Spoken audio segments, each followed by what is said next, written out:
Namaskar and pranam to all of you. Again, I am coming back to my channel, Asit Government Tool Guru. So, my friends, if you have not subscribed my channel, please subscribe it. So, like my channel and share my video with others. So, today actually I bring the topic related to the MCQ on Central Civil Services Classification Control and Appeal Rules 1965, and very interesting questions. It is related to the time limit for disposal of disciplinary cases. So very interesting facts are there, because time limit, we must know the time limit for disposal of disciplinary cases. Many questions are coming related to this. So my friends, today I will discuss around 32 questions. So definitely this session would be interesting one, but my request, please subscribe my channel so that you can get notification in subsequent time for my upcoming videos. Now I am going to start quiz 1, MCQ on CCA rules 1965. So question number 1 you see, here it is given, what is the time limit for charged officer to submit his written statement of defense on charge sheet. So यहाँ पर जो question पूछा है कि when the charged officer or delinquent officer receive the charge sheet, then within how many days he must give reply to defend himself. तो जब charge sheet वो accept करता है तो जिस दिन वो रिसीव किया उससे कितने दिन के अंदर उसको रिप्लाई देना है उसको डिफेंड करने के लिए. बहुत इंपॉर्टेंट क्वेश्चन है. यहाँ पर 4 options are there, 15 days, 30 days, 45 days, 60 days. So here answer is actually bit A. So it is 15 days. Okay, 15 days. Also it can be extended by another 15 days with proper justification. ये भी another 15 days actually extend हो सकता है. Proper justification देना है basically disciplinary authority को.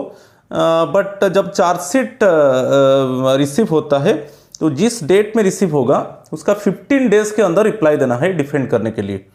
ठीक है, बहुत इंपॉर्टेंट है कि basically in chargesheet it mean some documents are there basically related to the misconduct and imputation of misconduct, substances related to the imputations of misconduct, or what type of articles of charges imposed, or related to the documents related to the witnesses. So ये सब chargesheet में include होता है ये सब documents. तो जब chargesheet receive होगा तो 15 डेज के अंदर एक्चुअली रिप्लाई देना है. जिस डेट में रिसीव होगा उसी डेट से आप काउंट कर लो, उसी डेट से 15 डेज के अंदर एक्चुअली उसको रिप्लाई देना है. और also it can be extended bye it means another 15 days with proper justification. Right, तो आंसर इज बिट ए. चलो ठीक है, चलो क्वेश्चन नंबर 2 को चलेंगे. What is the overall time limit for filing of reply from the receipt of the articles of charges by the charge officer. ये जो from the receipt of articles of charges वही है. Chargesheet में अभी मैं बताया, चार्जशीट में documents होता है basically substances related to the documents related to the misconduct and misbehaviour, और documents related to the articles of charges, documents related to the witnesses. ये सब डॉक्यूमेंट्स चार्जशीट के साथ होता है. तो यहाँ पर जो क्वेश्चन पूछा है बहुत इंटरेस्टिंग है, ओवरऑल टाइम लिमिट. ठीक है, ओवरऑल टाइम लिमिट पूछा है कि जब वही आर्टिकल्स ऑफ चार्जेस, वही जब चार्जशीट रिसीव होता है, व्हेन द डेलिंक्वेंट ऑफिसर और charge officer received the chargesheet, then what is the overall time limit for filing of reply. Overall time actually मैं अभी क्वेश्चन नंबर 1 में बताया, कंफ्यूजन नहीं होना है. अभी मैं बताया कि 15 डेज के अंदर, ओके, जिस डेट में रिसीव होगा उसका 15 डेज के अंदर रिप्लाई देना है चार्जशीट का. मगर ओवरऑल टाइम लिमिट क्या है, वो 15 डेज के अंदर देना है. उसमें क्या है, it can be extended by another 15 days and again it can be extended by another 15 days. So overall time limit is 45 days actually. Normally 15 days के अंदर जवाब देना है चार्जशीट का, ठीक है। Normally actually within 15 days when the delinquent officer receive the chargesheet, then within 15 days actually normally it can be extended by another 15 days with proper justification. And similarly again it can be extended by third time, again it can be extended by 15 days for another 15 days with proper justification, but overall time limit is 45 days.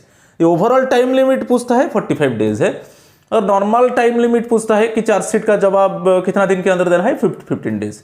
तो उसमें कोई confusion नहीं है, यहाँ पर overall time limit पूछा है। कभी कभी हमारा माइंड में ये आ जाता है कि 15 डेज आ जाता है, नहीं, overall time limit means 45 days, normally 15 days, but again twice actually it can be extended by 15 days, right?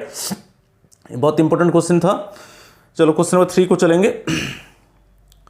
यहाँ पर it is clearly given, you see it is 15 days which can be further extended by a period not exceeding 15 days at a time for reasons to be recorded in writing by the disciplinary authority or any other authority authorized by the disciplinary authority on his behalf.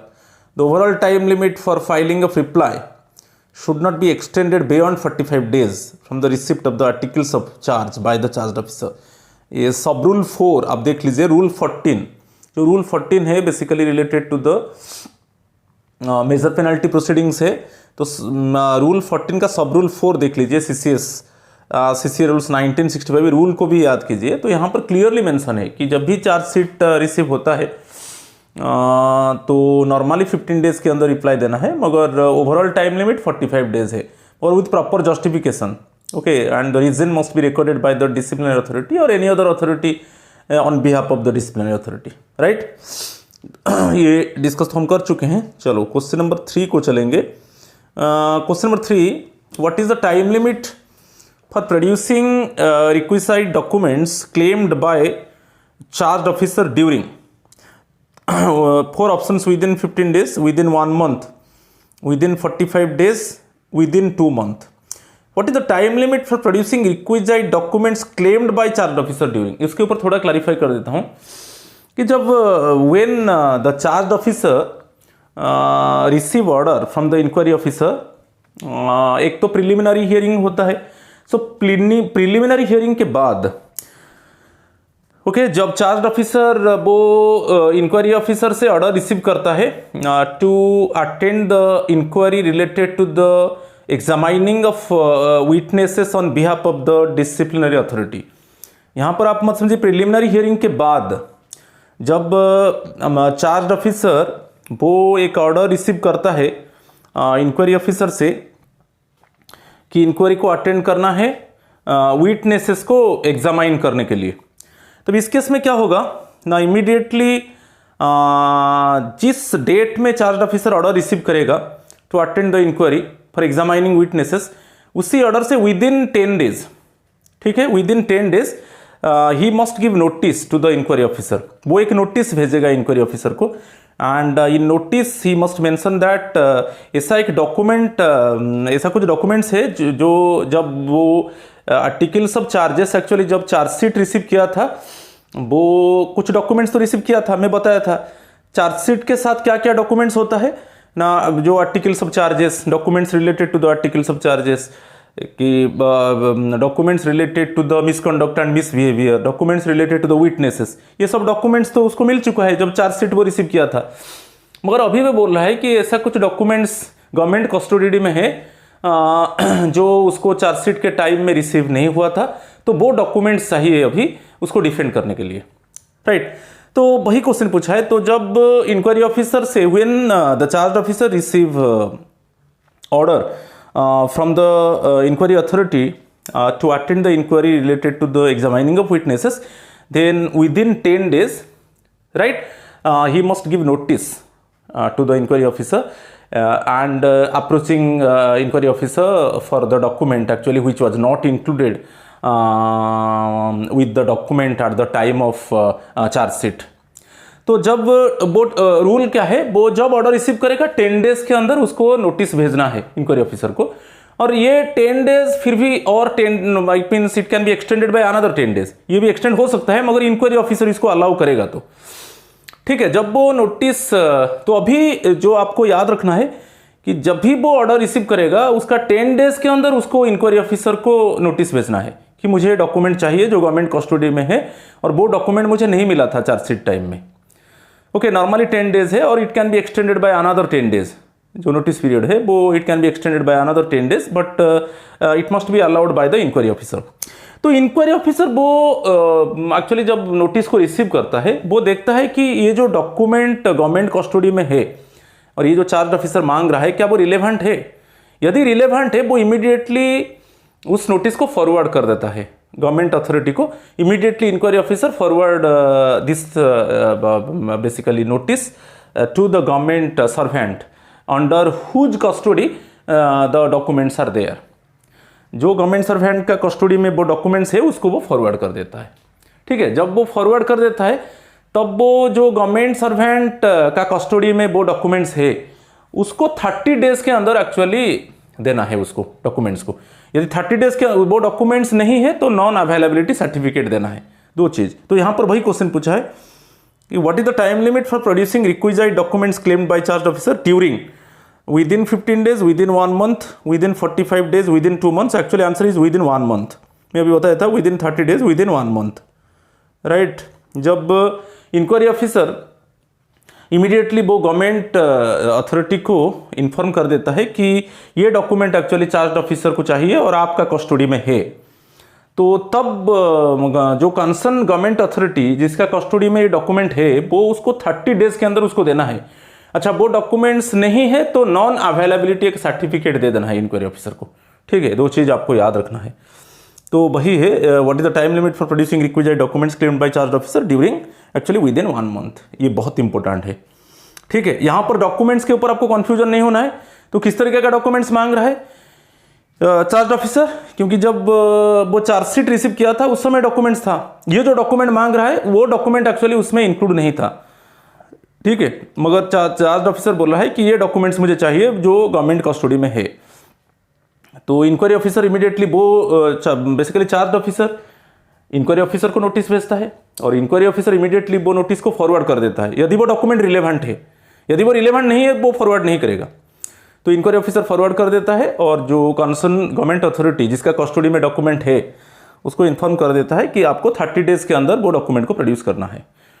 ठीक है, यदि वो documents है वो 30 days के अंदर produce करेगा, नहीं है तो एक नॉन अवेलेबिलिटी सर्टिफिकेट दे देगा। ठीक है, ये क्वेश्चन नंबर 3 था, तो आंसर इज बीट बी। चलो क्वेश्चन नंबर 4 को चलेंगे। यहां पर दिया है, देखिए सब रूल 13 इन रूल 14 वो central civil services classification control and appeal rules 1965 का आप देखिए रूल 14 उसका सब रूल 13 देखिए provides for producing the documents और issue of non availability certificate within a period of 1 month of the receipt of such requisition. मैं भी बताया जब इमीडिएटली इट मीन्स जो कंसर्न गवर्नमेंट अथॉरिटी है जिसके पास वो डॉक्यूमेंट्स है तो उसको 30 डेज के अंदर एक्चुअली डॉक्यूमेंट्स को प्रोड्यूस करना है, नहीं है तो एक नॉन अवेलेबिलिटी सर्टिफिकेट देना है। राइट, चलो ठीक है। Question number 4, what is the time limit what is the time period for the presenting officer to produce the evidence by which he proposes to prove the articles of charge if the government servant fails to appear within the specified time or refuses or omits to plead। तो ये बहुत important question है। यहां पर आपको याद रखना है जब प्रिलिमिनरी हियरिंग होता है तो इंक्वायरी ऑफिसर नोटिस भेजेगा। इंक्वायरी ऑफिसर जब नोटिस भेजेगा तो उस समय जो प्रिलिमिनरी हियरिंग होगा तो उसमें क्या है, कभी कभी क्या है ना 3 ऑप्शन है। कभी कभी क्या है, चार्ज ऑफिसर वो प्रिलिमिनरी हियरिंग को अटेंड नहीं कभी कभी नहीं करता है। तो it means sometimes actually the charge officer could not attend the preliminary hearing और रिफ्यूजेस, वो मना कर देता है कि जो आर्टिकल्स ऑफ चार्जेस उसके ऊपर लगाया गया है वो उसको सिंपली डिनाई कर देता है। Simply the basically charged officer deny what type of articles of charges imposed on him, right? और omits to plead, वो उसको एक्सेप्ट नहीं करता है। जो आर्टिकल्स ऑफ चार्जेस लगाया गया है वो उसको एक्सेप्ट नहीं करता है। तो 3 ऑप्शन है। यदि वो प्रिलिमिनरी हियरिंग को अटेंड नहीं करता है, इंक्वायरी ऑफिसर नोटिस भेजता है और वो प्रिलिमिनरी हियरिंग को अटेंड नहीं करता है।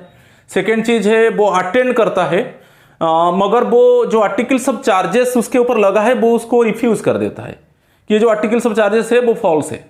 और थर्ड है ओमिट्स टू प्लीड, वो आर्टिकल्स ऑफ चार्जेस को एक्सेप्ट नहीं करता है, राइट। तो ये केस में क्या होगा, प्रेजेंटिंग ऑफिसर को टाइम दिया जाएगा कि आप इमीडिएटली एविडेंस सबमिट करो आर्टिकल्स ऑफ चार्जेस को प्रूव करने के लिए। तो आपको याद रखना है, at the time of preliminary hearing, if the charged officer could not attend the inquiry or basically refuses the articles of charges or omits to plead, तो ये 3 केसेस अभी मैं बताया। तो then actually time period must be given to the presenting officer to submit the evidences to prove the articles of charges imposed on the charged officer. तो तब कितना time period दिया जाता है ये तीनों केस में।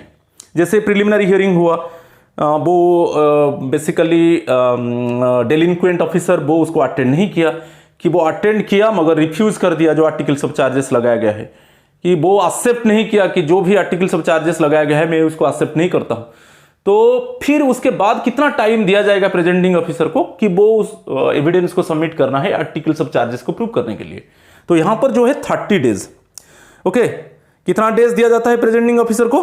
30 डेज दिया जाता है कि आप अभी एविडेंस सबमिट करो आर्टिकल्स ऑफ चार्जेस को प्रूव करने के लिए। Okay, time period actually 30 days must be given. तो वही पूछा है, what is the time period for the presenting officer?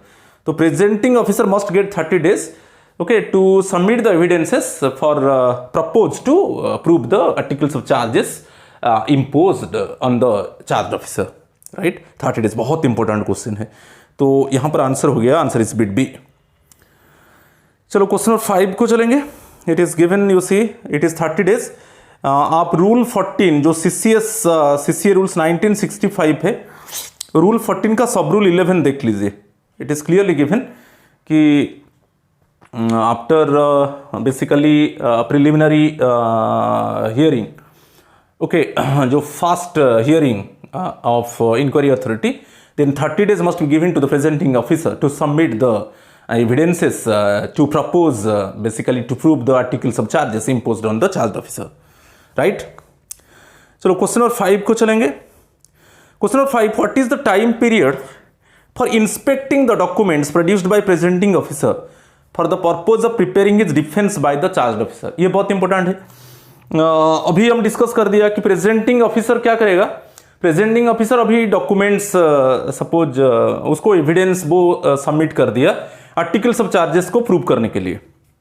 Okay, जो भी एविडेंसेस उसके पास था प्रेजेंटिंग ऑफिसर के पास, तो वो क्या किया ना, सभी डॉक्यूमेंट्स एक्चुअली सबमिट किया आर्टिकल्स ऑफ चार्जेस को प्रूव करने के लिए।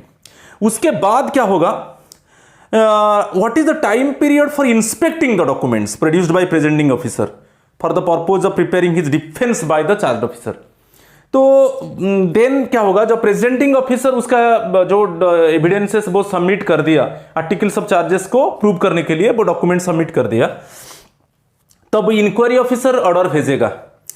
तब इंक्वायरी ऑफिसर चार्ज ऑफिसर को ऑर्डर भेजेगा कि अभी प्रेजेंटिंग ऑफिसर उसका डॉक्यूमेंट सबमिट कर चुका है और इंक्वायरी ऑफिसर अभी रिकॉर्डेड कर चुका है already. Inquiry officer presenting officer already it means submitted documents and propose to prove the articles of charges, and also it is recorded by the inquiry officer. Then inquiry officer send order to the charged officer. वो charged officer को वो अभी order भेजेगा, क्योंकि for examining witnesses को examine करने के लिए।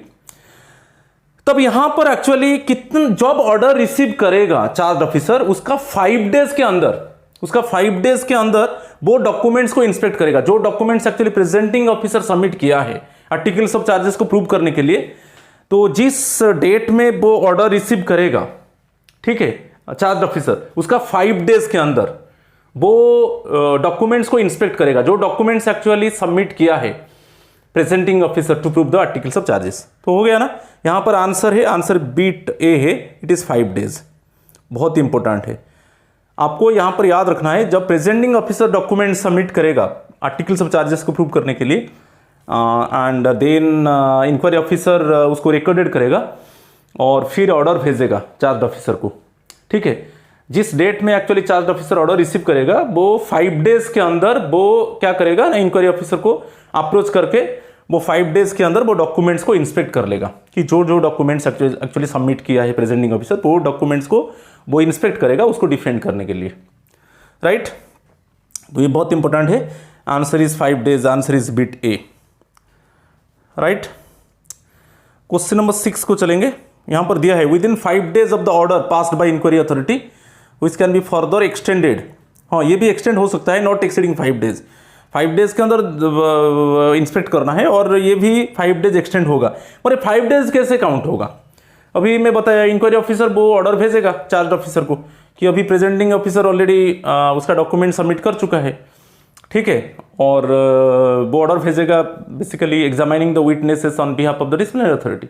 तो जब ऑर्डर भेजेगा, जिस डेट में चार्ज ऑफिसर ऑर्डर रिसीव करेगा, उसका 5 डेज के अंदर वो इंक्वायरी ऑफिसर को अप्रोच करेगा कि जो डॉक्यूमेंट्स एक्चुअली सबमिट किया है प्रेजेंटिंग ऑफिसर, मैं वो डॉक्यूमेंट्स को इंस्पेक्ट करना चाहता हूँ, ओके, मुझे डिफेंड करने के लिए, ठीक है। तो वो 5 डेज के अंदर वो डॉक्यूमेंट्स को इंस्पेक्ट करेगा और ये भी अनदर 5 डेज एक्सटेंड हो सकता है, मगर विथ प्रॉपर जस्टिफिकेशन देना है और इसको इंक्वायरी ऑफिसर भी रिकॉर्डेड करेगा, ठीक है। तो ये दिया है सब rule 11I, okay, in rule 14 of the CCA rules 1965, right. चलो क्वेश्चन नंबर 6 को देखेंगे। What is the notice period for production of any documents which are in possession of the government but not mentioned in the list of documents served with the charge sheet but a request in this regard is made by the charged officer। मैं अभी बताया था कि जब charge officer chargesheet receive करता है, chargesheet के साथ डॉक्यूमेंट्स होता है। किस तरीके का डॉक्यूमेंट्स चार्जशीट में होता है? Basically documents related to the misconduct and misbehaviour, documents related to the articles of charges, documents related to the witnesses, ये सब डॉक्यूमेंट्स होता है, ठीक है। मगर यहां पर क्या है, basically what is the notice period for production of any documents which are in possession of the government but not mentioned in the list of the documents served with the charge sheet but a request in this regard is made by the charge। यहां पर notice period पूछा गया है। तो यहां पर क्या है, जब इंक्वायरी ऑफिसर बेसिकली वो when the inquiry officer it means send order to the charged officer to attend the inquiry for examining witnesses on behalf of the disciplinary authority। जब इंक्वायरी अथॉरिटी वो ऑर्डर भेजेगा charge officer को कि आपको inquiry attend करना है for examining witnesses, तब जिस डेट में वो एक्चुअली ऑर्डर रिसीव करेगा उसका 10 डेज के अंदर वो इंक्वायरी ऑफिसर को नोटिस भेजेगा। उसका 10 डेज के अंदर, जिस डेट में वो ऑर्डर रिसीव करेगा कि क्या ऑर्डर रिसीव करेगा ना, for examining witnesses on behalf of the disciplinary authority, inquiry officer उसको नोटिस भेजे, बेसिकली ऑर्डर भेजेगा। तो जब ऑर्डर वो रिसीव करेगा तो उसका 10 डेज के अंदर वो इंक्वायरी अथॉरिटी को नोटिस भेजेगा कि चार्जशीट टाइम में मुझे डॉक्यूमेंट्स रिसीव हुआ था, लिस्ट ऑफ डॉक्यूमेंट्स, मगर ऐसा कुछ डॉक्यूमेंट्स है मुझे रिसीव नहीं हुआ है, मगर वो गवर्नमेंट कस्टडी में है और वो डॉक्यूमेंट्स मुझे दे दीजिए। तो वो एक नोटिस भेजेगा इंक्वायरी अथॉरिटी को। देन इंक्वायरी अथॉरिटी क्या करेगा, वो नोटिस को फॉरवर्ड कर देगा कंसर्न गवर्नमेंट अथॉरिटी को जिसके अंडर में एक्चुअली वो डॉक्यूमेंट्स है। मैं अभी डिस्कस कर चुका हूं उसको। तो फिर जो कंसर्न गवर्नमेंट अथॉरिटी है वो 30 डेज के अंदर वो डॉक्यूमेंट्स को आइदर वो 30 डेज के अंदर वो डॉक्यूमेंट्स को देगा, अदरवाइज नॉन अवेलेबिलिटी सर्टिफिकेट देगा कि अवेलेबल नहीं है तो नॉन अवेलेबिलिटी सर्टिफिकेट देगा। और यही पूछा है कि नोटिस पीरियड क्या है। तो यहां पर जो नोटिस पीरियड है वो 10 डेज है, ठीक है। जिस डेट में एक्चुअली ऑर्डर रिसीव करता है charge officer on the basically on the particular date when the charge officer receive the order related to the examining of witnesses on behalf of the disciplinary authority, ठीक है। वो एक order receive करता है कि इसी डेट इसी time में आपको इंक्वायरी अटेंड करना है और examining of witnesses on behalf of the disciplinary authority. तो तब इमीडिएटली क्या करेगा ना, चार्ज ऑफिसर वो नोटिस भेजेगा इंक्वायरी अथॉरिटी को। वही नोटिस पूछा है, वो नोटिस भेजेगा इंक्वायरी अथॉरिटी को कि मुझे बेसिकली नोटिस जो भेजेगा कितना दिन के अंदर, ऑर्डर का 10 डेज के अंदर वो नोटिस भेजेगा इंक्वायरी अथॉरिटी को कि मुझे ये डॉक्यूमेंट्स चाहिए, जो डॉक्यूमेंट्स एक्चुअली चार्जशीट टाइम में जो डॉक्यूमेंट्स मुझे मिला था वो ये डॉक्यूमेंट्स मुझे जो चाहिए वो डॉक्यूमेंट्स वहां पर इंक्लूड नहीं था। Okay, when I received the charge sheet at that time, I received the documents, but this document was not included at that time. So I need that document to defend myself. तो वो जो notice period है वो 10 days है, वो inquiry authority को notice भेजेगा। और ये भी 10 डेज जो है नॉर्मली वो भी अनदर 10 डेज वो एक्सटेंड हो सकता है, मगर it is mainly depend upon the inquiry authority. ठीक है, तो यहां पर जो नोटिस पीरियड है वो होता है कितना दिन? 10 डेज होता है। Answer is bit B. ये भी बहुत इंपॉर्टेंट क्वेश्चन है, उसके ऊपर क्लैरिफिकेशन है, देख लीजिए। The inquiry authority can allow a time of 10 days for the purpose which can further be extended by not exceeding 10 days. ये सब rule 11 III in rule 14 of CCA rules 1965 में है। ठीक है, तो ये जो नोटिस पीरियड है वो 10 डेज है। जिस डेट में ऑर्डर रिसीव करेगा चार्जशीट वो चार्ज ऑफिसर, वो क्या करेगा, जिस डेट में वो ऑर्डर रिसीव करेगा उसका 10 डेज के अंदर वो एक नोटिस भेजेगा इंक्वायरी अथॉरिटी को कि ये डॉक्यूमेंट्स मुझे दे दीजिए जो गवर्नमेंट कस्टडी में है। और वो डॉक्यूमेंट्स एक्चुअली जब मैं articles of charges actually receive किया था, documents related to articles of charges receive किया था, वो डॉक्यूमेंट नहीं था। तो एक्चुअली 10 डेज जो ऑर्डर का 10 डेज के अंदर वो नोटिस भेजना है, और इंक्वायरी अथॉरिटी चाहेगा भी अनदर 10 डेज उसको एक्सटेंड कर सकता है। ठीक है, चलो नेक्स्ट वन देखेंगे। What is the time limit provided for adjournment before close of the case for presenting officer to produce evidences not included in the list given to the charged officer, or inquiry authority himself call for new evidence or recall and re-examine any witness? ये बहुत important question है। What is the time period provided for adjournment before close of the case for presenting officer to produce evidences not included in the list given to charged officer? तो यहाँ पर क्या है, actually जो inquiry कितना दिन के लिए एडजर्न होगा, क्वेश्चन पूछा है for how many days actually the inquiry can be adjourned.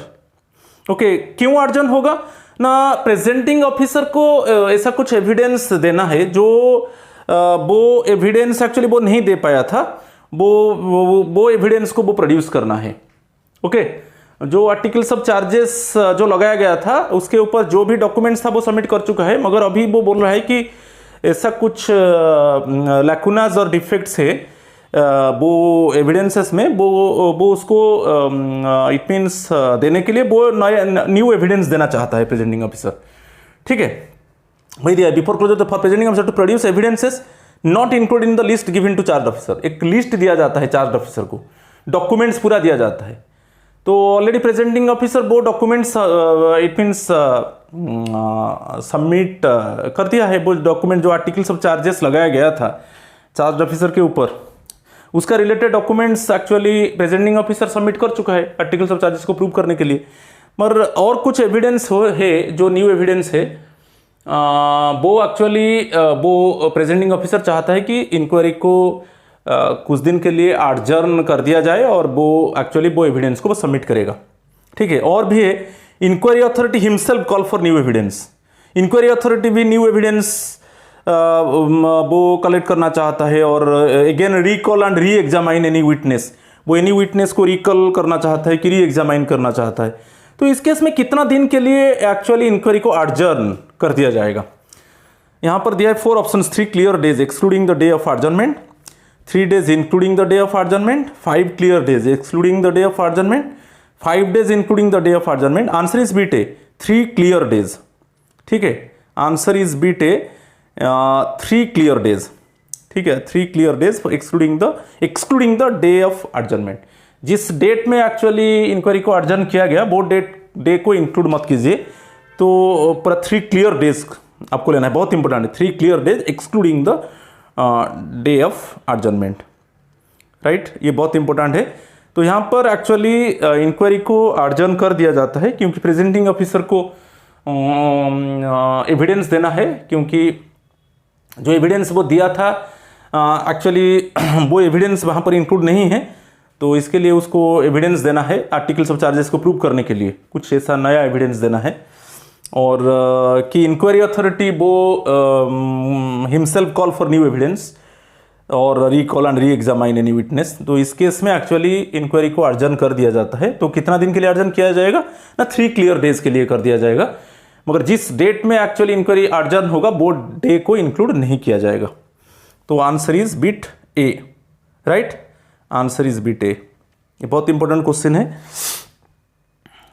चलो क्वेश्चन नंबर 8, तो यहां पर दिया है सर्च adjournment is done for 3 clear days excluding the day of adjournment and the day to which the inquiry is अर्जन।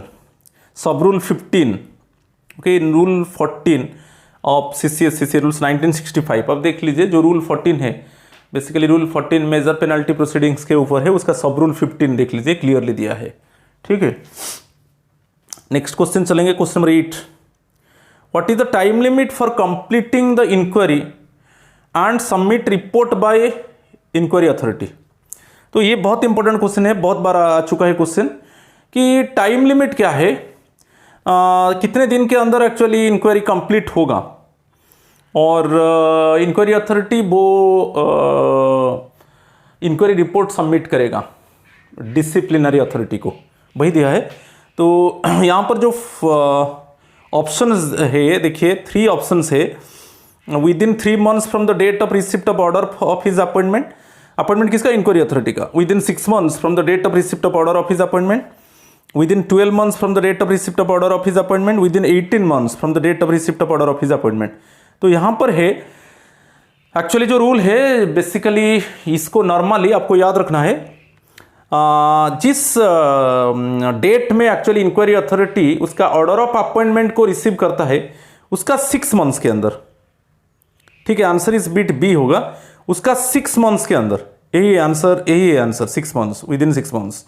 ठीक है, तो मगर याद रखना ये जो 6 months कैसे काउंट होगा ना, जिस डेट में इंक्वायरी अथॉरिटी ऑर्डर रिसीव करता है, उसका अपॉइंटमेंट ऑर्डर रिसीव करता है, उसका 6 months के अंदर इंक्वायरी को खत्म करना है और डिसिप्लिनरी अथॉरिटी को बेसिकली इंक्वायरी रिपोर्ट सबमिट करना है।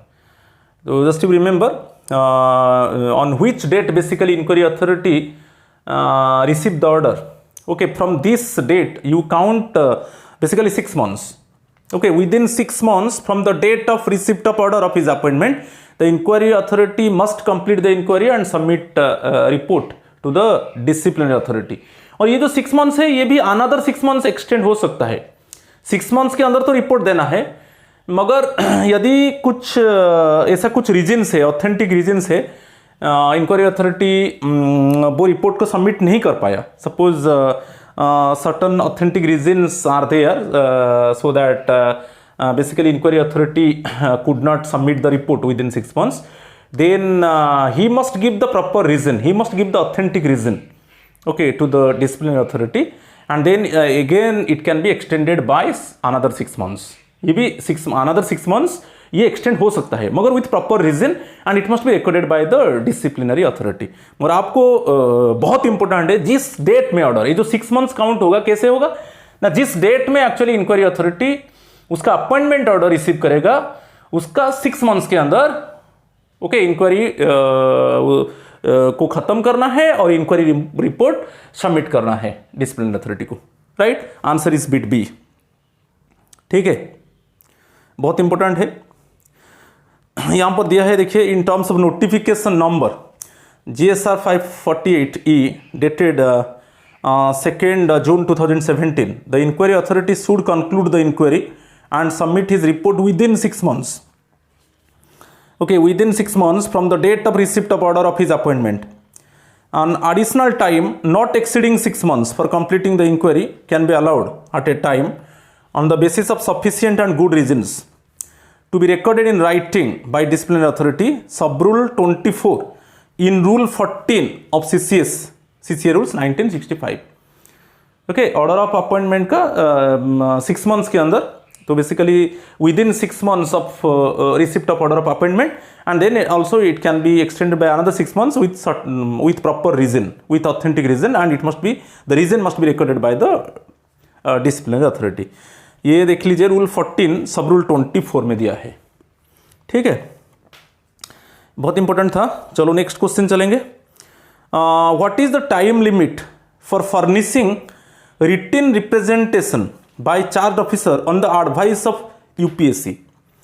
तो यहां पर दिया है, यदि union public service commission it means यदि डिसिप्लिनरी अथॉरिटी ये आ जाता है कि डिसिप्लिनरी प्रोसीडिंग में ये आ जाता है कि need the help of UPSC, तब यूनियन पब्लिक सर्विस कमीशन को भेजेगा, डिसिप्लिनरी अथॉरिटी भेजेगा।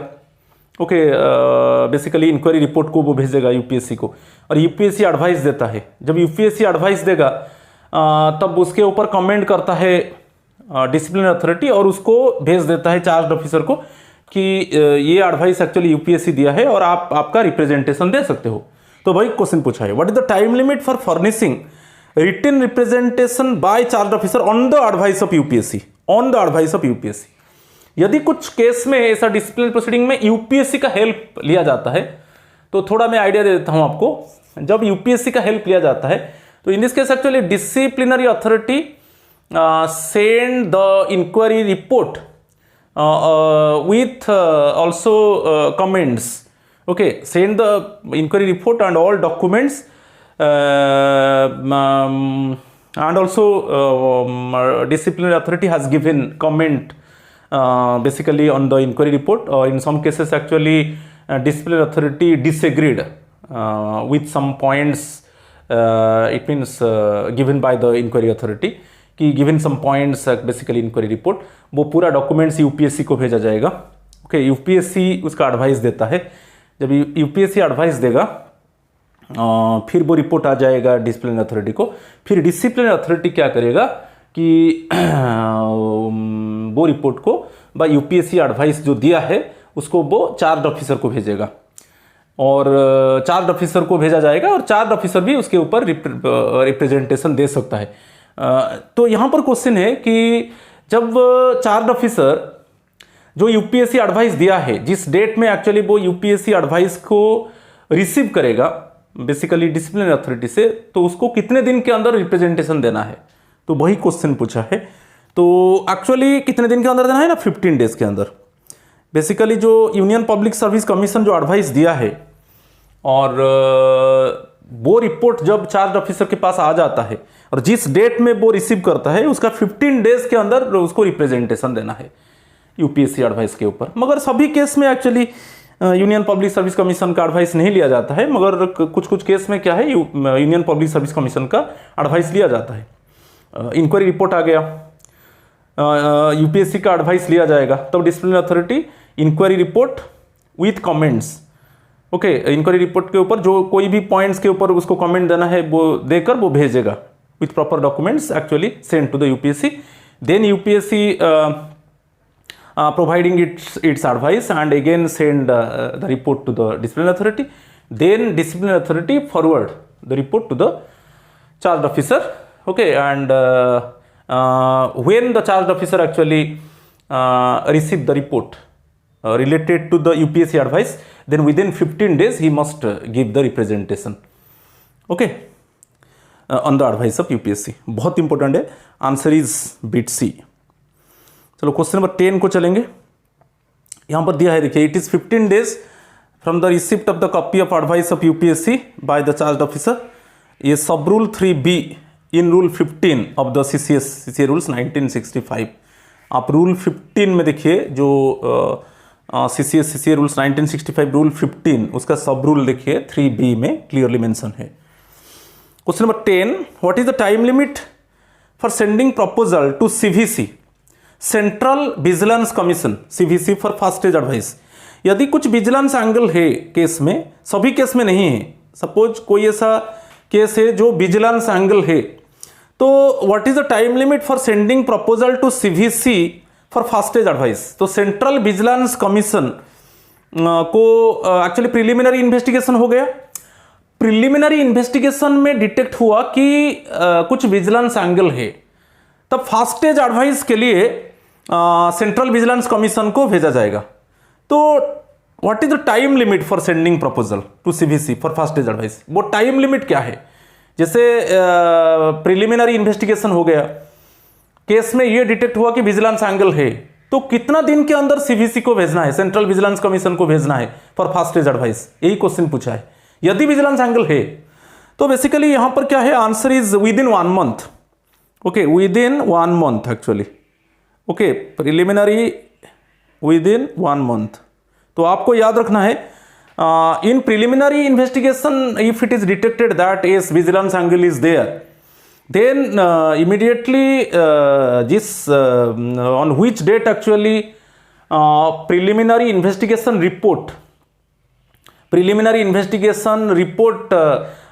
received by the disciplinary authority, then within 30 days, okay, the report must send to the Central Vigilance Commission for first stage advice। तो 1 month के अंदर, okay, preliminary investigation जिस date में preliminary investigation report receive करता है disciplinary authority, वो immediately उसी date से 30 डेज के अंदर उसको फॉरवर्ड करना है सीवीसी को फर्स्ट स्टेज एडवाइस के लिए।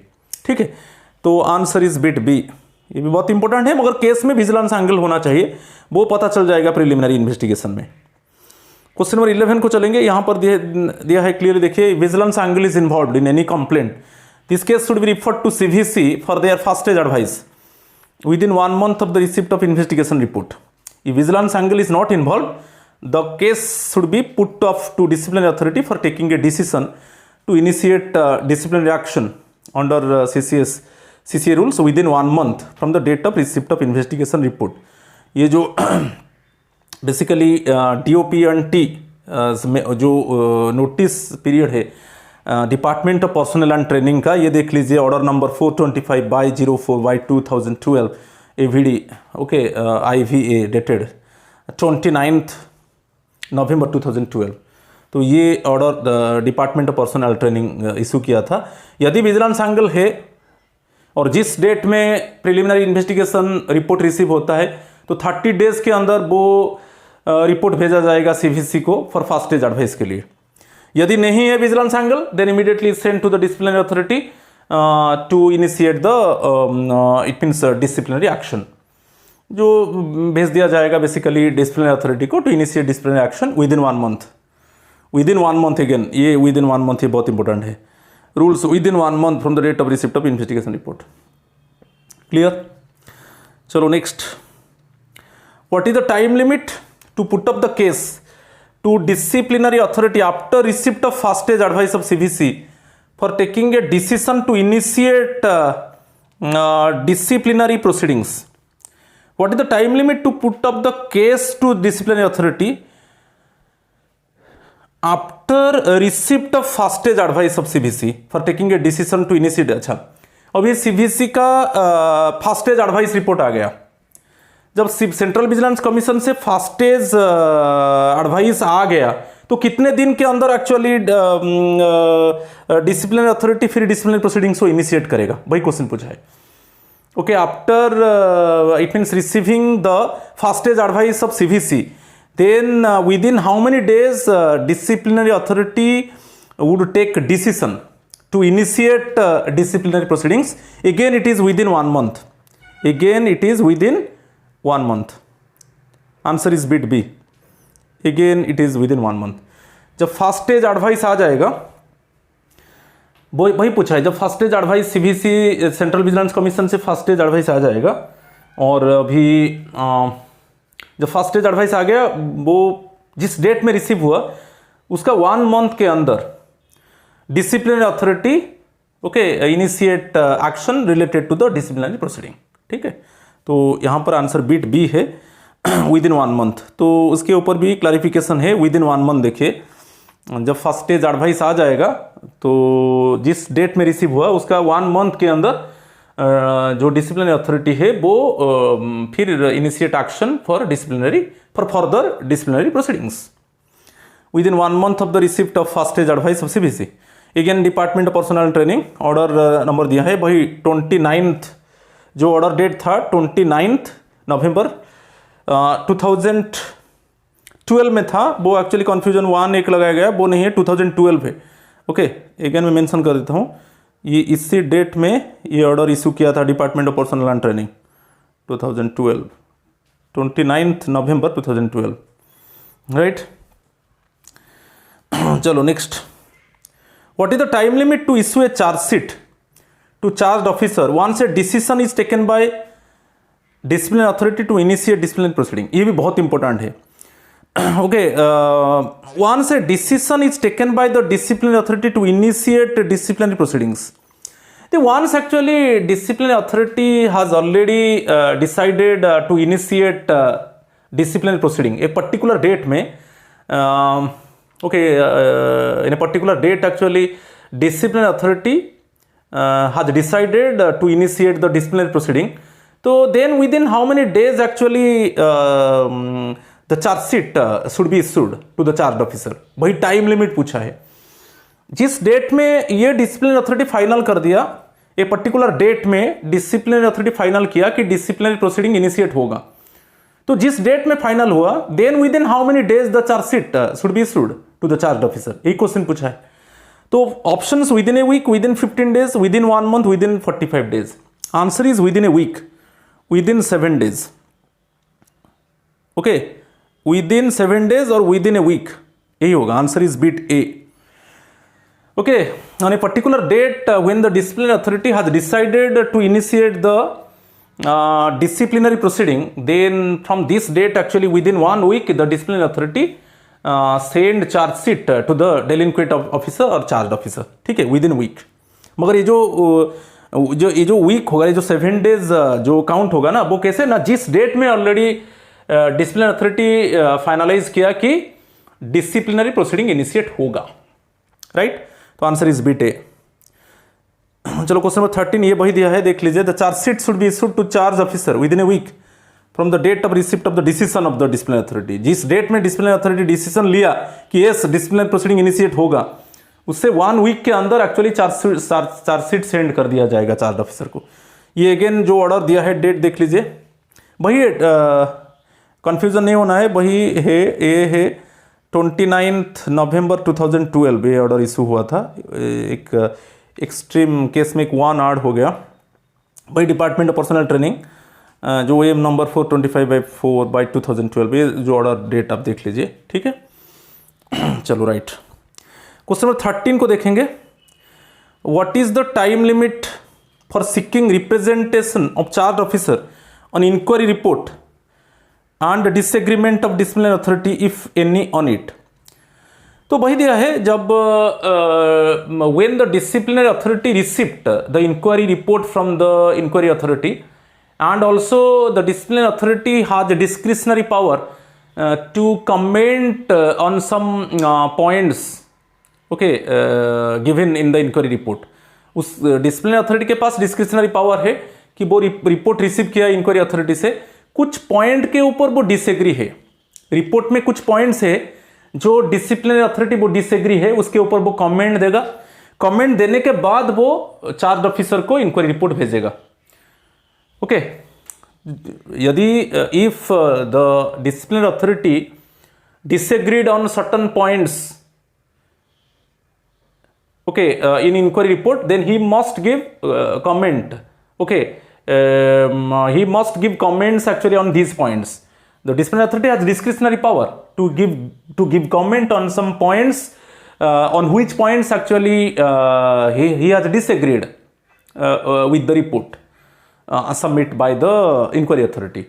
तो वो कमेंट देने के बाद वो चार्ज ऑफिसर को भेजेगा इंक्वायरी रिपोर्ट, तो चार्ज ऑफिसर रिप्रेजेंटेशन देगा.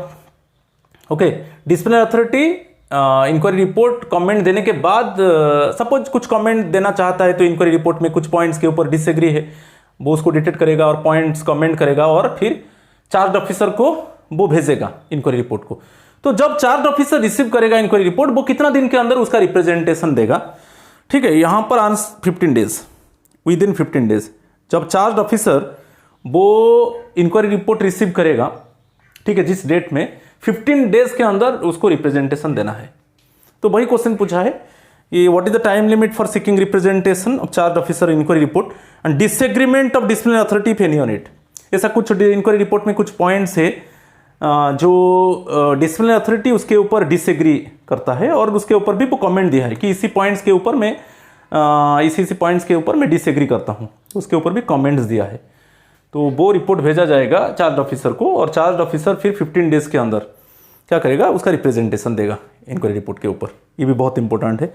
Answer is bit C. चलो क्वेश्चन नंबर 14 को चलेंगे. वही दिया है, the charge officer may be allowed 15 days to submit if he so desires his written representation और submission to the disciplinary authority. वो चाहेगा, नहीं चाहेगा तो अलग बात है, यदि वो चाहेगा वो 15 डेज के अंदर उसका रिप्रेजेंटेशन दे सकता है, राइट। ये ऑर्डर नंबर आप देख लीजिए। 1989 ये एक्चुअली जो डेट है 29 जून 1989 में ऑर्डर आया था, ठीक है। ये वन को आप डिलीट कर दीजिए, राइट। चलो next question number 14, what is the time limit for seeking second stage advice of CVC if required और to UPSC for their advice. यदि सेंट्रल विजिलेंस कमीशन का सेकेंड स्टेज एडवाइस सपोज ये decide हुआ कि second stage advice लिया जाएगा central vigilance commission का और यूपीएससी का एडवाइस लिया जाएगा, तो टाइम लिमिट क्या है, within how much time actually again the report send to the CVC और यूपीएससी फॉर एडवाइस। ये सीवीसी के लिए सेकेंड स्टेज एडवाइस और advice suppose needed from UPSC, तो टाइम लिमिट क्या है, अगेन विद इन 1 मंथ। ये decide हुआ जिस डेट में actually on which date actually it is decided that the report must send to the CVC for second stage advice और send report to the UPSC for advice. तो ये जो date में actually decide हुआ उसका कितने दिन के अंदर एक्चुअली वो रिपोर्ट को सेंड करना है सीवीसी को और यूपीएससी को एडवाइस के लिए, वो एक्चुअली विद इन 1 मंथ, ठीक है। Answer is bit B, okay, answer is bit B, within 1 month. और ये 1 मंथ कैसे कैलकुलेट होगा मैं बता चुका हूं, जिस डेट में डिसाइड होगा, on which date actually it is decided that the report must send to the CVC for second stage advice और send report to the UPSC for advice. ये जिस डेट में डिसाइड हुआ then within 1 month actually the report must send to the CVC for second stage advice और UPSC, okay, for advice, तो within 1 month. ये दिया है, it should be send to CVC और UPSC within 1 month from the date of receipt of representation of charge officer on inquiry report. जो inquiry report के ऊपर, हाँ, inquiry report के ऊपर ये जो चार्ज ऑफिसर रिप्रेजेंटेशन दिया, ओके। सेकेंड स्टेज एडवाइस कब होता है, ये बहुत इंपॉर्टेंट है कि इंक्वायरी रिपोर्ट भेज दिया गया चार्ज ऑफिसर को, चार्ज ऑफिसर उसका रिप्रेजेंटेशन दिया इंक्वायरी रिपोर्ट के ऊपर, तब इस केस में क्या होगा, फिर सेकेंड स्टेज एडवाइस लिया जाएगा सीवीसी का और यूपीएससी का एडवाइस लिया जाएगा। तो जिस डेट में एक्चुअली रिसीव होगा, रिप्रेजेंटेशन रिसीव होगा चार्ज ऑफिसर से, उसी डेट से अगेन 1 मंथ के अंदर रिपोर्ट भेजना है for second stage advice of CVC और एडवाइस ऑफ यूपीएससी, ठीक है। बहुत इंपॉर्टेंट है, उसको थोड़ा देख लीजिए। चलो question number 15, what is the time limit for concluding major penalty proceeding. ये बहुत इंपॉर्टेंट है। जो मेजर पेनल्टी प्रोसीडिंग है वो एक्चुअली कितना टाइम के अंदर वो प्रोसीडिंग को कंक्लूड करना है, वो टाइम कैसे काउंट होगा। 4 options are there, within 18 months from the date of issue of the chargesheet to charge officer, within 12 months from the date of issue of the chargesheet to charge officer, within 18 months from the date of receipt of order of appointment by the inquiry authority, और within 12 months from the date of receipt of order of appointment by the inquiry authority. 4 options दिया गया है, मगर आपको याद रखना है कि ये है जिस डेट में एक्चुअली चार्जशीट इश्यू हुआ ना, चार्ज ऑफिसर को जिस डेट में चार्जशीट इश्यू हुआ उसी डेट से आप काउंट कर लो within 18 months. 18 months from the date of issue of the chargesheet to the charge officer. तो यहां पर जो आंसर है बिट ए है, within 18 months from the date of issue of the chargesheet to the charge officer. बहुत important है ये जो 18 मंथ्स तो हम जानते हैं, मगर ये 18 मंथ्स कैसे काउंट होगा। We know 18 months, within 18 months major penalty proceeding should be concluded, but how can 18 months basically calculated, ये बहुत इंपॉर्टेंट है। तो जो 18 मंथ्स को कैलकुलेट करना है basically on which date actually the chargesheet issued by the disciplinary authority to the charge officer. जिस date में चार्जशीट इश्यू हुआ उसी से आप काउंट कर लो 18 मंथ्स के अंदर एक्चुअली मेजर पेनल्टी प्रोसीडिंग्स को कंक्लूड करना है, right. Answer is bit A, ये बहुत इंपॉर्टेंट है। It should be completed within 18 months from the date of issue of the chargesheet to charge officer. ये ऑर्डर देख लीजिए, यहां पर भी ये जो है 1 को आप डिलीट कर दीजिए, ये 14 अक्टूबर 2013 में ये ऑर्डर इशू हुआ था, राइट। चलो next one, what is the time period to issue final orders by the disciplinary authority. Final orders, यदि यहां पर आपको याद रखना है, यदि UPSC, union public service commission और सेंट्रल विजिलेंस कमीशन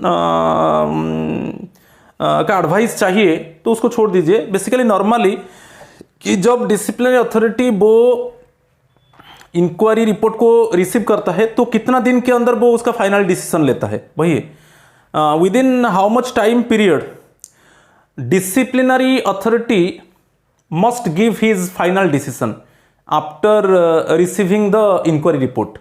तो ये एक्चुअली जो रूल है within 3 months, answer is bit D, within 3 months. जिस डेट में वो इंक्वायरी रिपोर्ट रिसीव करता है 3 मंथ्स के अंदर वो उसको फाइनल डिसीजन लेना है कि किस तरीके का पेनल्टी लगेगा, ठीक है। यदि सीवीसी और सेंट्रल विजिलेंस कमीशन और यूपीएससी का एडवाइस लिया जाता है, एडवाइस लेने के बाद एडवाइस लेने के बाद ये भी रूल है, एडवाइस लेने के बाद जब उसको फाइनल रिपोर्ट डिसिप्लिनरी अथॉरिटी के पास पहुंच जाता है तब उससे 3 मंथ्स के अंदर, उसका 3 मंथ्स के अंदर वो एक्चुअली डिसीजन लेना है, मगर नॉर्मली 3 मंथ्स के अंदर। Actually on which date actually the disciplinary authority receive the inquiry report, then within 3 months actually he must take his final decision. और यदि सीबीसी यहाँ पर क्वेश्चन आ जाता है कि यदि सेंट्रल विजिलेंस कमीशन और यूपीएससी का एडवाइस लिया जाता है तो एडवाइस लेने के बाद जो भी रिपोर्ट आएगा पूरा कंप्लीट रिपोर्ट आ जाएगा, और फिर जो भी एडवाइस आएगा यूपीएससी से उसको भेजा जाएगा चार्ज ऑफिसर को, फिर चार्ज ऑफिसर उसका रिप्रेजेंटेशन देगा। जब चार्ज ऑफिसर का रिप्रेजेंटेशन आ जाएगा, यदि सेकेंड स्टेज एडवाइस के लिए भेजा जाएगा, फिर पूरा कंप्लीट होने के बाद जब पूरा रिपोर्ट कंप्लीट हो गया उसका 3 मंथ्स के अंदर वो फाइनल डिसीजन देना है, ठीक है। मगर नॉर्मली यही याद रखना है कि टाइम पीरियड जो है within 3 months after receiving the report, inquiry report, the disciplinary authority must take final decision within 3 months. ये बहुत इंपॉर्टेंट है। चलो question number 17, the government servant shall appear in person before the inquiry authority on such day and at such time within dash from the date of receipt by the inquiry authority of the articles of charge and the statement of the imputations of misconduct or misbehavior as the inquiry authority may by notice in writing specify in this behalf। उसके ऊपर थोड़ा clarify कर देता हूँ। Inquiry authority का appoint हो गया, जब अपॉइंटमेंट हो गया वो रिसीव करेगा जो भी आर्टिकल्स ऑफ चार्जेस लगा है चार्ज ऑफिसर के ऊपर, और जो भी डॉक्यूमेंट्स है related to the misconduct and misbehaviour और डॉक्यूमेंट्स रिलेटेड टू विटनेसेस, ये सब मटेरियल एविडेंसेस आ गया इंक्वायरी अथॉरिटी के पास। अभी inquiry authority actually preliminary hearing के लिए, ठीक है, प्रिलिमिनरी हियरिंग के लिए वो एक्चुअली कितना दिन के अंदर वो नोटिस भेजेगा प्रिलिमिनरी हियरिंग के लिए चार्ज ऑफिसर को, वही क्वेश्चन पूछा है। पूरा मटेरियल एविडेंसेस सभी जो मटेरियल डॉक्यूमेंट्स है वो आ गया अभी इंक्वायरी अथॉरिटी का अपॉइंटमेंट होने के बाद सब डॉक्यूमेंट्स उसके पास आ गया। तो within how many days actually the inquiry authority would conduct the preliminary hearing. The government servant shall appear in person before the inquiry authority on such day and such time within 10 working days, within 10 working days याद रखना है, ठीक है, within 10 working days. जब पूरा material documents आ गया inquiry authority के पास तो वो क्या करेगा कि the government servant shall appear in person before the inquiry authority on such day and at such time within 10 working days from the date of receipt by the inquiry authority of the. जब inquiry authority को जितना भी articles of charges, जो भी documents है related to the articles of charges, related to the misconduct and misbehaviour, related to documents related to the witnesses, ये सब documents receive किया इंक्वायरी अथॉरिटी तो वो within 10 working days, 10 working days आपको लेना है, 10 डेज भी है, 15 डेज, 15, तो 10 वर्किंग डेज के अंदर वो चार्ज ऑफिसर प्रिलिमिनरी हियरिंग को अपीयर करना है, ठीक है। तो answer is bit B. Question number 18, what is the time period to furnish the copies of the statements of witnesses by the inquiry authority to charge officer. कभी कभी क्या है ना, चार्ज ऑफिसर ये बोलता है कि जो विटनेसेस का जो स्टेटमेंट्स है तो वो स्टेटमेंट उसको चाहिए। ओके, यहाँ पर याद रखना है जस्ट प्रिलिमिनरी हियरिंग होने के बाद, प्रिलिमिनरी हियरिंग हो गया, और प्रेजेंटिंग ऑफिसर एविडेंसेस सबमिट किया for proving the articles of charges, तब इंक्वायरी ऑफिसर ऑर्डर इशू करेगा। तो इस केस में क्या है, चार्ज ऑफिसर ये मांग रहा है कि मुझे जो विटनेसेस का स्टेटमेंट्स पूरा चाहिए। ओके, उसको डिफेंड करने के लिए वो विटनेसेस का स्टेटमेंट्स चाहिए। ये कब चाहिए ना, just it means 3 days before the examine, it means examine of witnesses. आपको याद रखना है 3 days before examining the witnesses. तो भाई ये क्वेश्चन है, यहां पर वही पूछा है कि copies of statements of witnesses. Actually वो मांग रहा है चार्ज ऑफिसर कि जो विटनेसेस का जो स्टेटमेंट्स है मुझे चाहिए, वो क्या क्या स्टेटमेंट दिया है वो स्टेटमेंट्स मुझे चाहिए। तो कितना टाइम पीरियड के अंदर उसको फर्निश किया जाएगा? Inquiry authority actually within how much time period actually furnish the copies of the statements of witnesses, okay, by the inquiry authority to charge officer. ठीक है, तो आज ईयरली एज पॉसिबल, ये correct है, ये correct है। Not later than 3 days before the commencement of the examination of the witnesses on behalf of the disciplinary authority, ये भी correct है। ये दोनों both A and B answer होगा। देखिए दो बहुत इंपॉर्टेंट है। तो सेकेंड जो बीट बी है बहुत इंपॉर्टेंट है। ये जो नॉट लेटर देन 3 days, ये मैं अभी बताया था कि जब इंक्वायरी अथॉरिटी ऑर्डर इशू कर दिया चार्ज ऑफिसर को कि आपको अभी इंक्वायरी अटेंड करना है for examining the witnesses on behalf of the disciplinary authority, अभी विटनेसेस का एग्जामाइन होगा, तब चार्ज ऑफिसर वो डॉक्यूमेंट्स मांग रहा है कि जो विटनेसेस है उनका स्टेटमेंट्स मुझे चाहिए मुझे डिफेंड करने के लिए, तो मुझे दे दीजिए। तो कितना टाइम के अंदर इंक्वायरी अथॉरिटी उसको देगा? आज सुन आज पॉसिबल, आज ईयरली आज पॉसिबल, ये करेक्ट है, आज ईयरली आज पॉसिबल। और एक है नॉट लेटर देन 3 days, माने just 3 days before the commencement of the it means examining witnesses on behalf of the disciplinary authority, not later than 3 months पूछा है, before the commencement of the examination of the witnesses on behalf of the disciplinary authority, कि ये दोनों correct है, both A and B correct one. मगर यहां पर जो बीट बी है आपको याद रखना है, not later than 3 days before the commencement of the examination of the witnesses on behalf of the disciplinary authority. ठीक है, तो यही है, जस्ट 3 days के बाद एक्चुअली होगा, विटनेसेस का एग्जामाइन होगा। तो just 3 days before examining witnesses the statements of witnesses must be given by the inquiry authority to the charge officer to defend himself. तो ये दोनों बहुत इंपॉर्टेंट है, answer both A and B होगा। 18 Question number 19. What is the time limit for recovery from the pay of a government servant as a punishment for any pecuniary loss caused by him to the government by negligence or breach of orders? कभी कभी क्या है, ये minor penalty है। आप minor penalty में होता है recovery of pecuniary loss to the government. तो यदि government due to the negligence of the government servant और due to the breach of orders, if the government facing some losses, then it must be recovered from the concern government servant. यदि government it means concern government servant के वजह से government को loss हुआ और कुछ ऐसा कुछ ऑर्डर से जिसको ब्रीच किया गया उसके वजह से एक्चुअली गवर्नमेंट को लॉस हुआ, तो वो तो गवर्नमेंट सर्वेंट से रिकवरी होगा। तो कितना टाइम के अंदर? भाई 4 options given, should not be spread over a period of more than 3 years, should not be spread over a period of more than 3 years। ये दोनों स्टेटमेंट समान हो गया ना, should not be spread over a period of more than 3 years।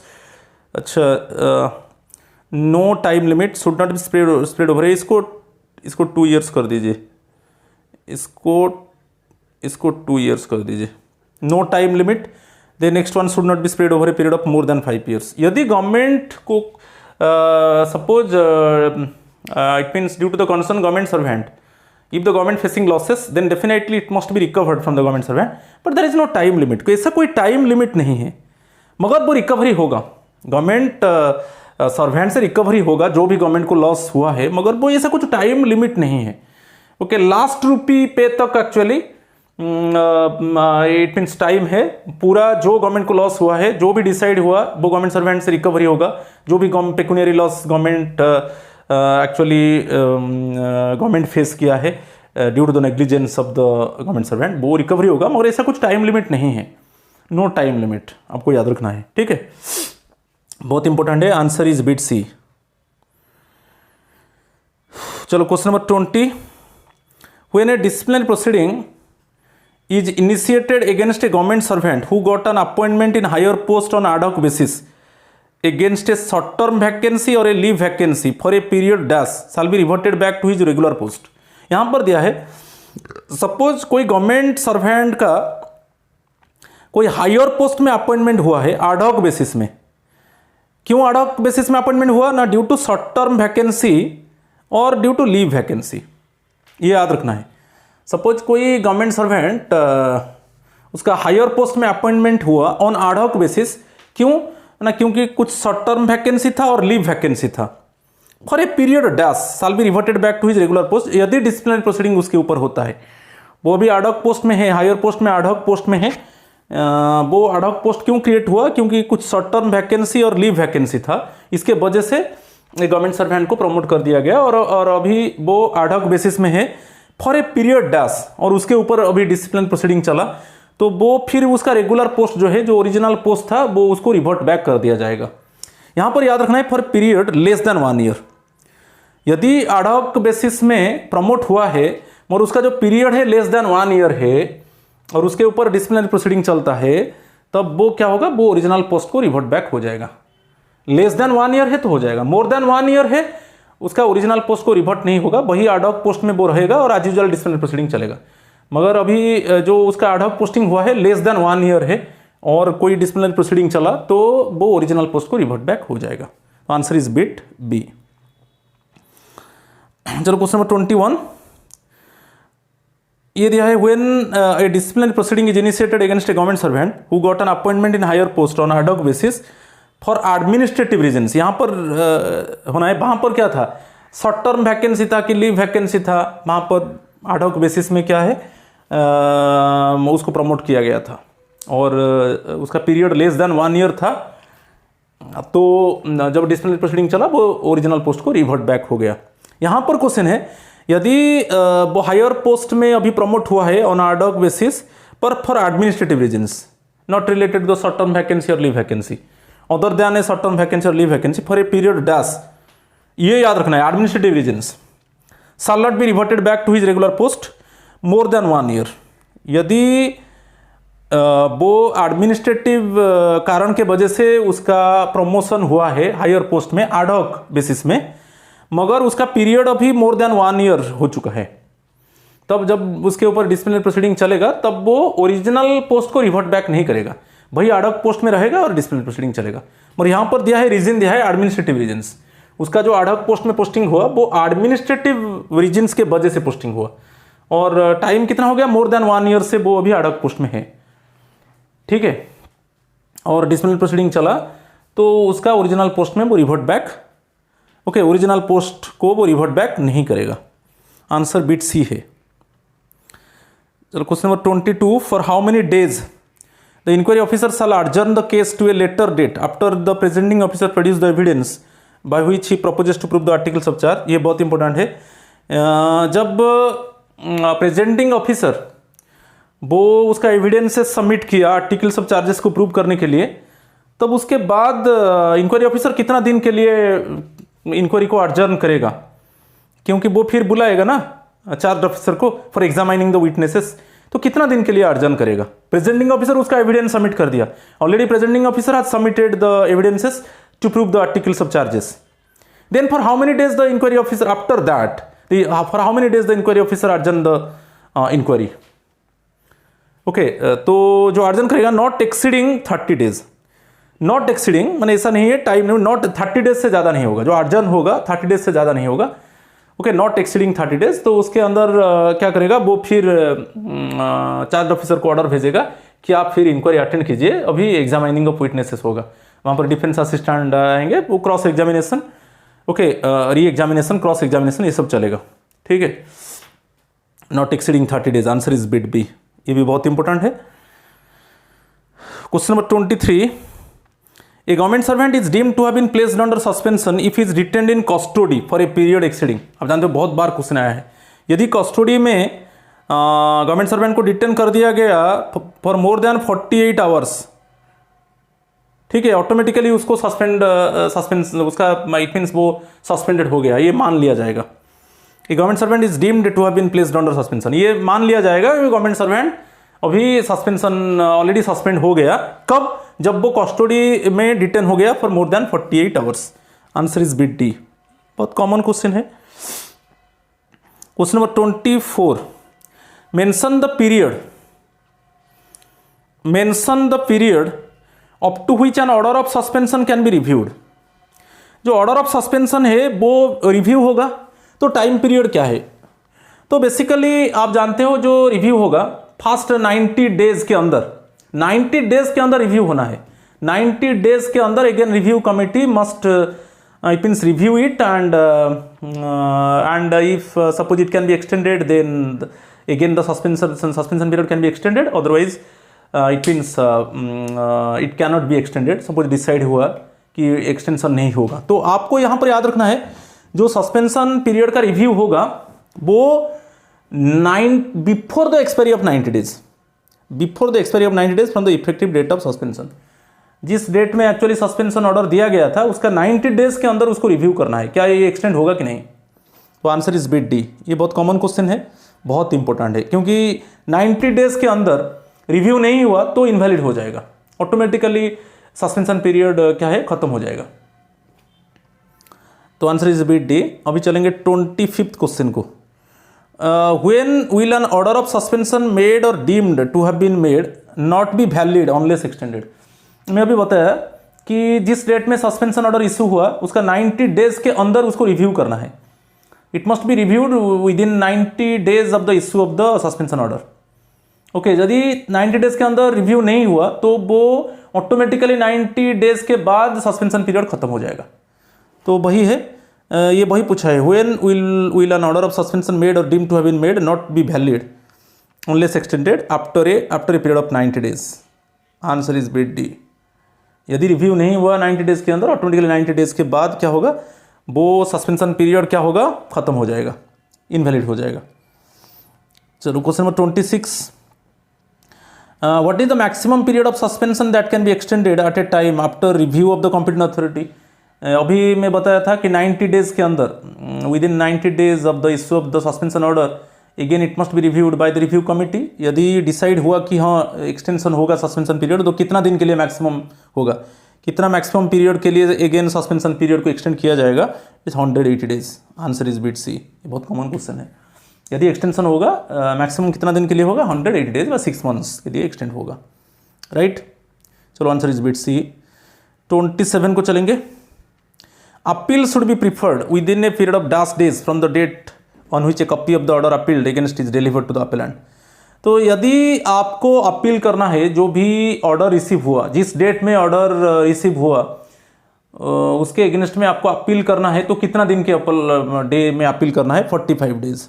तो आपको याद रखना है जिस डेट में, जो 45 डेज कैसे काउंट होगा ना, जिस डेट में आपको ऑर्डर रिसीव होगा, आप डिसाइड किया कि इसी ऑर्डर के ऊपर मुझे अपील करना है, तो 45 डेज के अंदर आपको अपील करना है।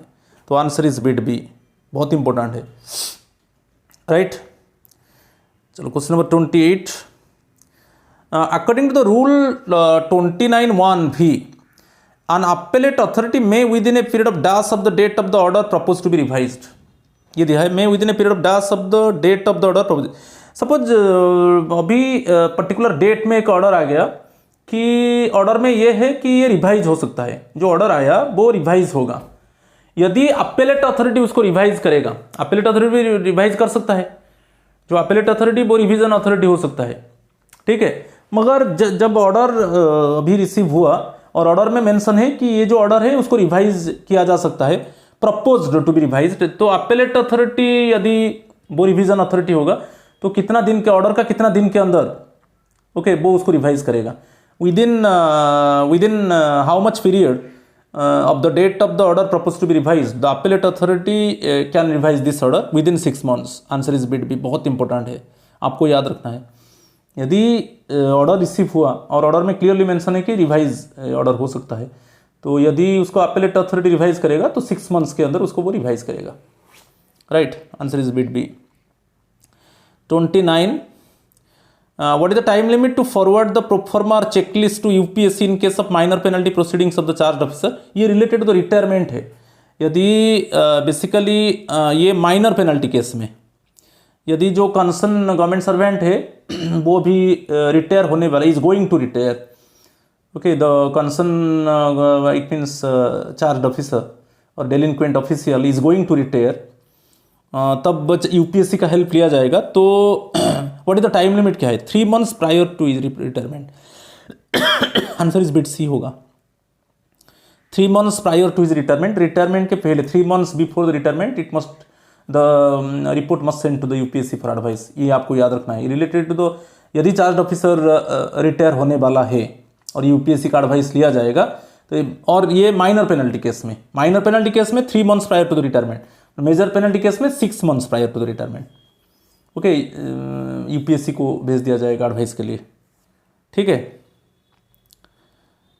चलो 30 मेजर पेनल्टी केस में what is the time limit to forward the proforma और checklist to UPSC in case of major penalty proceedings of charge officer? अभी मैं बताया था 6 months prior to his retirement. Major penalty case में 6 months prior to his retirement, 6 महीने पहले, retirement का 6 महीने पहले यूपीएससी का एडवाइस लिया जाएगा तो ऑटोमेटिकली जो भी प्रोफॉर्मा चेकलिस्ट है यूपीएससी को भेज दिया जाएगा।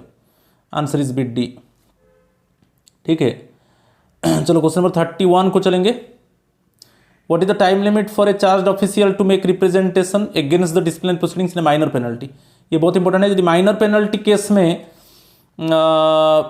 सपोज चार्ज ऑफिसर वो अभी स्टेटमेंट रिसीव किया, मिसकंडक्ट और मिसबिहेवियर, जो चार्जशीट, ठीक है, जो चार्जशीट रिसीव किया in case of minor penalty, तो वो कितना दिन के अंदर उसका रिप्रेजेंटेशन देगा? मगर ये माइनर पेनल्टी केस में जिस डेट में actually, on which date actually the charge official receive the statement of misconduct और misbehaviour, okay, related to the minor penalty, then within how many days he must give representation? Within 10 days. Answer is bit A. आपको याद रखना है जिस date में वो statement of misconduct और misbehaviour receive करेगा उसका 10 डेज के अंदर वो रिप्रेजेंटेशन देगा। ये related to minor penalty case में। ठीक है, आंसर इज बिट ए। तो आज का लास्ट क्वेश्चन देखेंगे। Whether a retired government servant is entitled to travelling allowance TA for perusal of official documents at an out station in preparation of his defense against a departmental proceedings instituted against him. If so, mention the maximum number of days of daily allowance to which he is eligible. यदि जो retired government servant है उसके ऊपर अभी disciplinary proceeding चल रहा है और ऐसा कुछ डॉक्यूमेंट्स है जो आउट ऑफ स्टेशन में डॉक्यूमेंट्स है और उसको वो पेरीयूज करना चाहता है, ऑफिशियल डॉक्यूमेंट्स को वो पेरीयूज करना चाहता है, रीड करना चाहता है, तो उसको कितना दिन के लिए डीए मिलेगा, डेली अलाउंस मिलेगा? क्योंकि अभी वो जाएगा, क्योंकि आउट ऑफ स्टेशन डॉक्यूमेंट्स है, वो आउट ऑफ स्टेशन को जाएगा, वो डॉक्यूमेंट्स को रीड करेगा। ठीक है, तो उसको कितने दिन के लिए डीए मिलेगा? What mention the maximum number of days of daily allowance to which he is eligible? तो आपको याद रखना है 3 डेज। ओके, जब वो आउट स्टेशन जाएगा फॉर पेरीयूजल ऑफ ऑफिशियल डॉक्यूमेंट्स तो उसको 3 डेज के लिए उसको डीए मिलेगा, मैक्सिमम 3 डेज के लिए डेली अलाउंस मिलेगा। ये जो टाइम पीरियड 32 क्वेश्चंस था बहुत इंपॉर्टेंट है। तो ऐसा कुछ suppose if you detect any type of lacuna और bottleneck or any type of shortcomings then please forgive me, but already I have tried my best. बहुत important है। अभी in subsequent time you will face the vice principal exam and principal exam of NBS, so बहुत important है। So my friends, if you like my video and then definitely you subscribe my channel and please share my video with your friends. So definitely in subsequent time it means I will bring some nice videos after long time. Actually I bring this video after 1 month actually, at least I think that after 1 month I bring this video. So definitely again I will continue it. So definitely these videos would be useful for you. So in any time if you detect lacuna, please if you detect any type of shortcomings please forgive me. So मैं जो video बना रहा हूँ, आप इतना तो अच्छा professional नहीं हूँ मगर फिर भी ट्राई कर रहा हूँ आपके लिए। तो please if you detect any type of drawback please rectify it. So again, thank you and namaskar to all of you.